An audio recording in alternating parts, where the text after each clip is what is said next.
Dans une ville moderne vivait Saïd, un jeune homme ambitieux, diplômé avec excellence de la faculté d'ingénierie. Son plus grand rêve était d'obtenir une bourse rare et coûteuse à l'étranger, la clé de sa carrière et de ses grandes ambitions.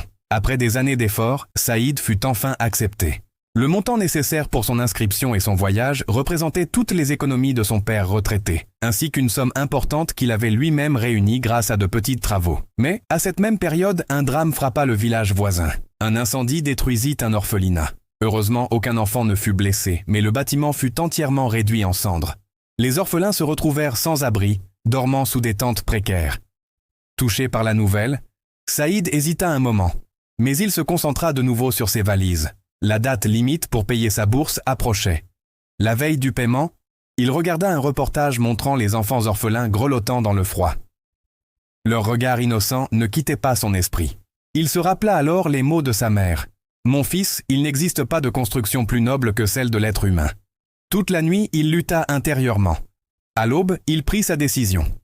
Le matin venu, il annula le virement destiné à l'université. Puis il se rendit au village et remit tout l'argent, le sien et celui de son père, au responsable de l'orphelinat. Celui-ci, bouleversé, lui demanda « Mais enfin, jeune homme, cet argent représente ton avenir. Es-tu sûr ?»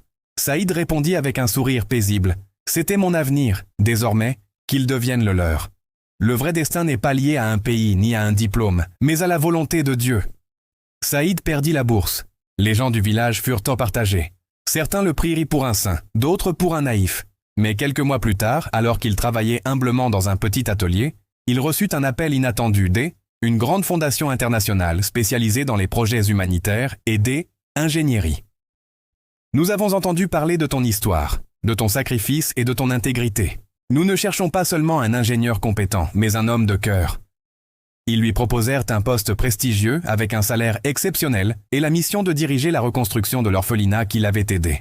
Un an plus tard, la fondation, elle, envoya en formation avancée dans la même université européenne où il rêvait d'étudier. Cette fois, tout était payé, et il recevait même un revenu mensuel. Saïd comprit alors que Dieu lui avait rendu au centuple ce qu'il avait donné, non pas en promesse, mais en bénédiction.